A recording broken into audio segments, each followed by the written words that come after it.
की मशहूर आलू बिरयानी की कहानी भी है। चुनाव में मच्छी भात पर सियासत हो या बिरयानी पर बयानबाजी, ये भी छिड़ी हुई है। आलू पोस्तो, इंग्लिश पातुरी, रसगुल्ला, चिंगड़ी मलाई करी, इन सब के बीच में जगह कोलकाता की बिरयानी की भी है। तो चलिए लेते हैं इसका स्वाद, क्योंकि वक्त है दस्तरखान का।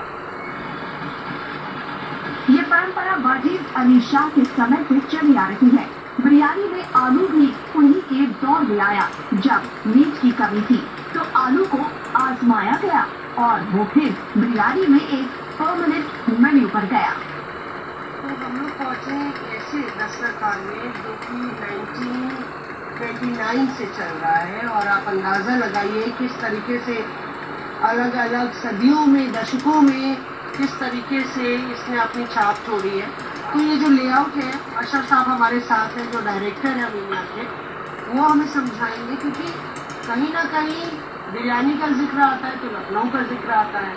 अब कोलकाता की भी बिरयानी लखनऊ वाले कहेंगे कि नाइंसाफी है, तो खुद अशरफ साहब से सुनेंगे। अशरफ साहब पहले बताइए क्या क्या आपने ये कोलकाता की मैंने कहा था कि जो मच्छी भात है या झाल मुड़ी है, उससे इतर ये भी कोलकाता की डेलिकेसीज का एक अहम हिस्सा है। ये बिरयानी, रोगन जोश और क्या क्या? ये मटन बिरयानी है, तंदूरी चिकन, पिंडी, मलाई पिंडी, ये वीकेंड स्पेशल है हमारा। देन द चिकन चाप, देन हमारा लच्छेदार पराठा, एंड हमारा स्पेशलिटी डिश, सिग्नेचर डिश जो है पसंदा सीख कबाब। ये वाली थी कि क्या ये काकोरी कबाब है, और अगर काकोरी कबाब कोलकाता में काकोरी कबाब का भी वर्जन मिलता है, तो ये पसंदा सीख कबाब है। पसंदा सीख कबाब ये टिपिकल लखनऊ की डिश है, बहुत पुरानी डिश है, एंड ये हमारा सिग्नेचर डिश है। इन विधानसभा चुनावों में मुसलमान अपने आप को मुद्दों के केंद्र में पाते हैं। डेवलपमेंट यही कारण है, जो काशी राजनीति करते हैं यहाँ पे बंगाल में, ये सब नहीं चलते। हाँ, बंगाली हमेशा बंगाली की पास रहेगी।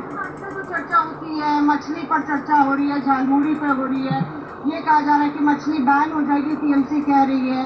तो आपको लगता है कि जिस तरीके से ध्रुवीकरण होता है धर्म के नाम पर, नहीं, तो बिल्कुल नहीं होना चाहिए। बंगाल में क्या, पूरा भारत में भी नहीं होना चाहिए। ऐसे थोड़ी ना राजनीति किस मुद्दे पे होना है, उन्नयन के मुद्दे पे होना चाहिए। धर्म के नाम से राजनीति थोड़ी होना है। झालमुड़ी क्या बात, 10 रुपये का चीज के ऊपर राजनीति होगा? हम लोग बोलिए, बड़े मुद्दे पे बात होनी चाहिए, शिक्षा पे होनी चाहिए, स्वास्थ्य पे होनी चाहिए, ये सब छोड़ के सिर्फ झालमुड़ी पे बात हो। तो महिला वोटर मुस्लिम समुदाय में क्या सोच रही है, ये जानने के लिए हम लोग इस मेले में आए हैं, जहाँ पे जानने की कोशिश करेंगे कि आखिर जो फिजा है वो किसके लिए बन रही है और किसके लिए थम रही है। ममता बनर्जी और उनकी पार्टी का असर इन इलाकों में साफ नजर आ रहा है। यही वजह है कि कोलकाता में टीएमसी को सीधी टक्कर देने के लिए बीजेपी ने पूरी ताकत झोंक दी। पार्टी के दिग्गजों ने प्रचार किया, बंगाल में विकास और बदलाव का नारा देकर अमित शाह ने जीत का दम भरा। प्रचंड बहुमत से भारतीय जनता पार्टी की सरकार बनने जा रही है। क्या बंगाली वोटर क्या कह रहे थे, क्या नाराजगी क्या है उनके मन में, क्यों वो चाहते हैं बदलाव? हर मुद्दे पर नाराजगी, घुसपैठ के लिए है, टोल टैक्स के लिए है, सिंडिकेट गुंडागिरी के लिए है, और महिलाओं की नाराजगी सुरक्षा के लिए। आप आपका कैमरा जरा ऊपर करो प्लीज, ये हुजूम देखिए, आपको क्या लगता है? पूरा माहौल भाजपामय हो चुका है, कमलमय हो चुका है। माँ माटी मानुष्य, बंगाली अस्मिता, इसको बचाने के लिए क्या बीजेपी करने वाले की प्रधानमंत्री ने बड़ी बात की। माँ माटी मानुष बचाने के लिए ही भाजपा को वोट देना। वहीं अमूमन कैमरे से बचने वाली महिलाएं भी सवाल पूछने पर बेहद इस